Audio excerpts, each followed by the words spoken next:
Mirë se vini në kanalin ton, mos harroni të bëni subscribe dhe të klikoni si përzdiles për të marrë njoftimet më të reja. Faleminderit! Mos harxoni më para për ilaçe, përdorni vaj ulliri dhe limon dhe do shëroheni nga mëlçia. Mënyra më e mirë e parandalimit të keqësimit të shëndetit të mëlçisë është pastrimi i saj i përditshëm, pasi një mëlçi e shëndetshme siguron vitalitet, pamje të shëndosh dhe disponim të mirë. Mëlçia ka rolin e madh të fabrikës së gjakut në trupin ton, merr pjesë në restaurimin e gjakut dhe gjithashtu ndihmon edhe në forcimin dhe stimulimin e tretjes në trup. Mëlçia kryen edhe një funksion tjetër në trup, pastron gjakun dhe eliminon materje toksike nga gjaku. Kështu pra çdo ditë, porsa të zgjoheni në barkë të zbrazët, pi një lugë me vaj ulliri dhe një tjetër me lëng limoni. Përzieni dhe pijeni menjëherë. Mund të hani një mëngjes pasi të keni pirë këtë përzierje.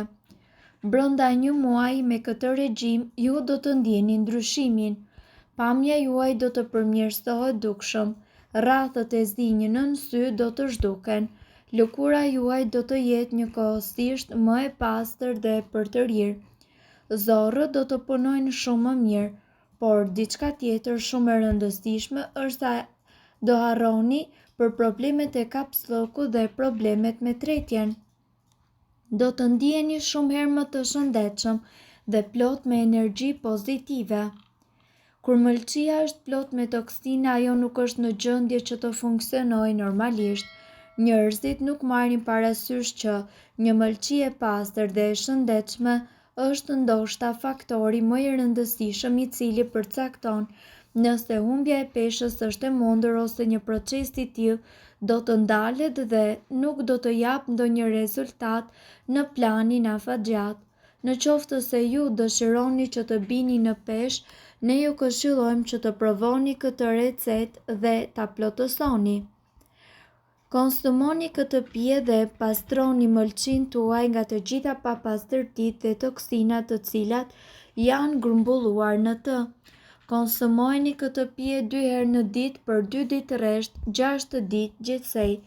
Shmangni ushqime të rënda, hani ushqime të freskëta dhe të shëndetshme për të lehtësuar cirozën e mëlçisë dhe për të intensifikuar procesin e humbjes së peshës.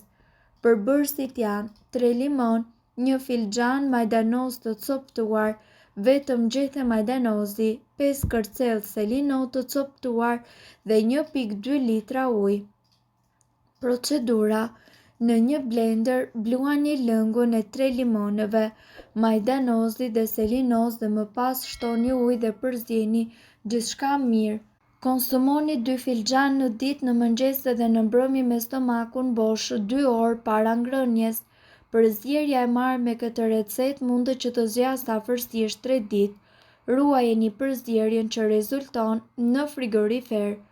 Pasi të keni pirë të gjithë sasinë, bëni një përzierje të re sipas recetës së përshkruar dhe pijeni atë në 3 ditët e ardhshme në po të njëjtën mënyrë.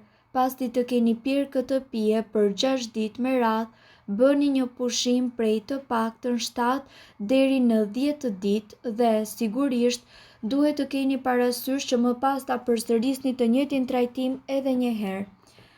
Menjëherë pas 3 ditëve të para ose pas 72 orëve, mëlçia juaj do të duket tërësisht si e re dhe pas trajtimit të plot ajo do të pastrohet plotësisht nga i gjithë dhjami dhe nga të gjitha toksinat të cilat janë të grumbulluara në të. Kjo është një nga recetat më të mira për qëllimin e përmendur, pra një mëlçi e shëndetshme. Gjithashtu mëlçia është një organ shumë i rëndësishëm në trupin e njeriut. Ajo luan role thelbësore në organizëm si pastrimi i gjakut, luftimi i infeksioneve të ndryshme dhe tretja. Mëlçia është organi vetëm në trup që rregullon veten në rast dëmtimi, por ajo ka nevojë që të pastrohet rregullisht. Në këtë video ju do të mësoni disa receta të thjeshta për pije të shëndetshme që do t'ju ndihmojnë të pastroni mëlçin tuaj. Çaji i lëkurave të limonit. Lëkurat e limonit janë gjithashtu të pasura me vitaminën C dhe me shumë antioksidant. Për këtë çaj, juve do t'ju nevojitet lëkura e një limoni, 250 ml ujë dhe një lugë gjelle me mjalt. Pastroni mirë me ujë dhe pak sodë buke lëkurat e limonit. Zjeni ujë dhe më pas hidhini brenda lëkurat e limonit. Mbulojeni çajnikun me kapak, hiqeni nga zjarri dhe lëreni lëkurën të çlirojë substancat e saj mirëbërëse për 10 minuta. Kullojeni dhe ëmbëlsojeni çajin me mjalt. Ky çaj duhet pirë 30 minuta përpara gjumit dhe çdo ditë për 3 javë me radhë. Çaj me xhenxhefil dhe limon. Sipas të dhënave, xhenxhefili me limonin e përmirësojnë tretjen, luftojnë inflamacionin dhe pastrojnë mëlçin dhe tëmbthin. Për këtë çaj, juve do t'ju nevojitet një lugë çaj me xhenxhefil pluhur 250 ml dhe gjithashtu ujë dhe lëngu i një gjysmë limoni. Zjeni xhenxhefilin pluhur në ujë për 2 deri në 3 minuta, më pas lëreni në ujë edhe për 10 minuta të tjera. Kullojeni dhe shtoni aty lëngun e limonit. Ky çaj duhet pirë 40 minuta përpara gjumit për 2 ose 3 javë me radhë. Çaji i mentës. Mentoli tek kjo bimë e përmirëson tretjen dhe metabolizmin. Ai kontribon në eliminimin e toksinave nga mëlçia.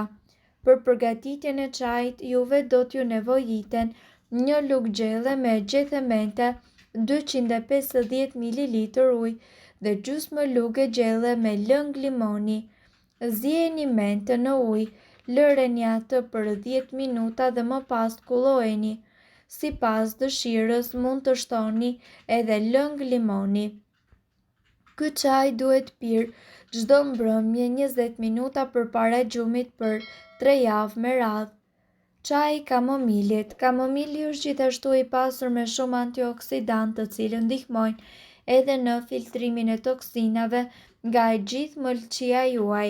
Sigurisht, sipas ekspertëve, ju duhet të keni parasysh se për këtë çaj do t'ju duhet një lugë gjelle me lule kamomili dhe 250 ml ujë.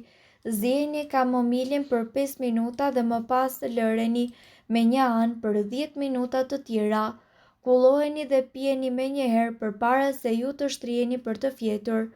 Mund ta ëmbëlsoni me mjalt. Ky çaj duhet pirë çdo mbrëmje për 2 javë me radhë. Lëngu i papërpunuar i perimeve. Rekomandohet ky lëng sepse është shumë më i lehtë se sa të hash perime dhe ti tretësh ato. Lakra, lule lakra janë veçanërisht të mira për pastrimin e mëlçisë sepse zvogëlojnë acidin në stomak. Ato janë gjithashtu të larta në fibra dhe kështu ndihmojnë në eliminimin e toksinave. Çaji jeshil. Sipas një studimi të botuar, efekti pozitiv i çajit jeshil vuan nga sëmundja e mëlçisë tek personat. Ky çaj do të bëjë mrekulli. Sipas studimit, çaji jeshil ndalon sasinë e yndyrës së depozituar në mëlçi, duke parandaluar kështu sëmundjen e mëlçisë yndyrore. Ajo gjithashtu ndërhyn me thithjen e yndyrës, rrit normën në të cilën yndyra përdoret për energji dhe bllokon sintezën e yndyrës në mëlçi. Mirë po duhet të dini, informacionet në këtë video kanë për qëllim të plotësojnë dhe të mos zëvendësojnë këshillat e mjekut tuaj dhe nuk kanë për qëllim të mbulojnë të gjitha përdorimet e mundshme, masat paraprake, ndërveprimet ose efektet negative. Informacionet në këtë video mund të mos i përshtaten rrethanave tuaja shëndetësore, prandaj para përdorimit konsultohuni me mjekun tuaj. Nëse ndonjë prej këtyre përbërësve ju shkakton alergji, e mira është që të mos i përdorni këto receta të mjekësisë alternative. Nëse doni të dëgjoni videot tona që ne postojmë çdo ditë, kliko subscribe. Ju ftojmë gjithashtu të bëni like në videot tona nëse i keni dëgjuar dhe pëlqyer ato. Faleminderit që e pat videon ton. Shpërndajeni këtë video në profilin tuaj në mënyrë që të informohen edhe shokët tuaj. Faleminderit.